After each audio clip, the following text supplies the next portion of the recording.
Gospel and Homily for Trinity Sunday, Year A. The Lord be with you. A reading from the Holy Gospel according to John. Jesus said to Nicodemus, God loved the world so much that he gave his only Son, so that everyone who believes in him may not be lost, but may have eternal life. For God sent his Son into the world, not to condemn the world, but so that through him the world might be saved. No one who believes in him will be condemned, but whoever refuses to believe is condemned already, because he has refused to believe in the name of God's only Son. The Gospel of the Lord.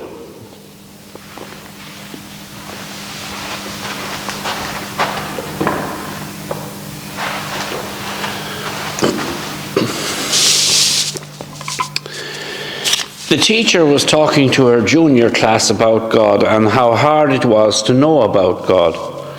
Where is God? The teacher asked the class. I know where God is, called out one little boy. He's in our bathroom. In the bathroom, the teacher replied. Yes, the little boy said. Every morning my dad stomps up the stairs, raps on the bathroom door and yells, My God, are you still in there? Yes, God is in the bathroom because he's everywhere.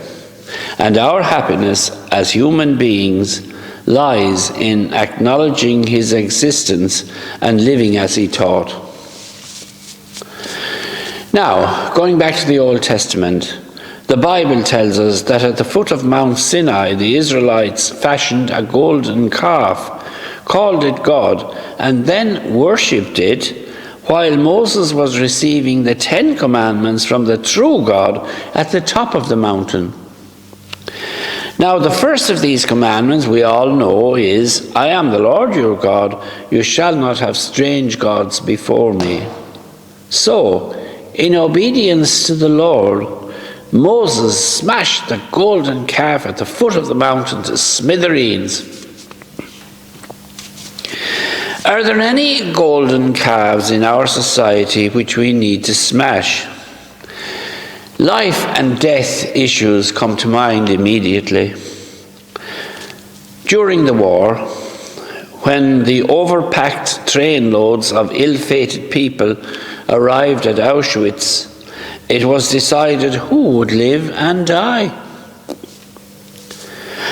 And it's not uncommon these days for medical personnel to ask mums-to-be if they want to keep their baby, especially if it has a medical condition, even a minor one.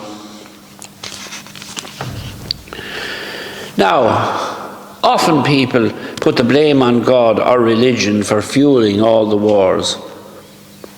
Isn't it the breaking of the first commandment that causes wars, not God? Most wars are actually triggered by autocratic dictators who think they're God. And as far as I can see, they seem to be popping up everywhere these days. Even natural disasters are often blamed on God, but they're caused by humans.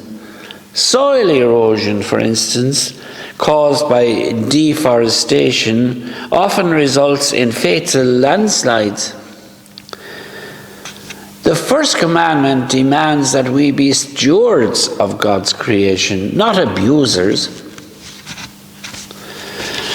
But there are caricatures of God going around as well. One such is what I've heard called, in one spiritual book anyway, the cuddly bear God. The cuddly bear God. This is a sugar-coated God who is falling over himself to smooth out all the ruffles of life. This parody of God keeps us shielded from every pain. And yet, how many people have found the true God only in their pain? How many people have turned away from false gods only in the midst of a crisis. Jesus asked us to take up our crosses every day and follow him, not use religion as an escape hatch from facing up to life's problems.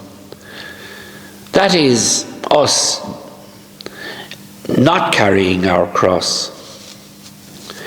In the much-loved musical, The Sound of Music, the nun in charge told the aspirant nun, Julie Andrews, that the convent wasn't for people who want to run away from life, as she was trying to do.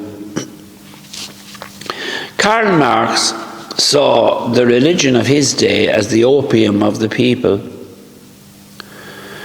Jesus never wanted to be cast in the mold of a superhero, a quick fixer of everything which goes wrong. St. Paul says to the Romans, "We'll only share the glory of Christ if we have already shared in his sufferings."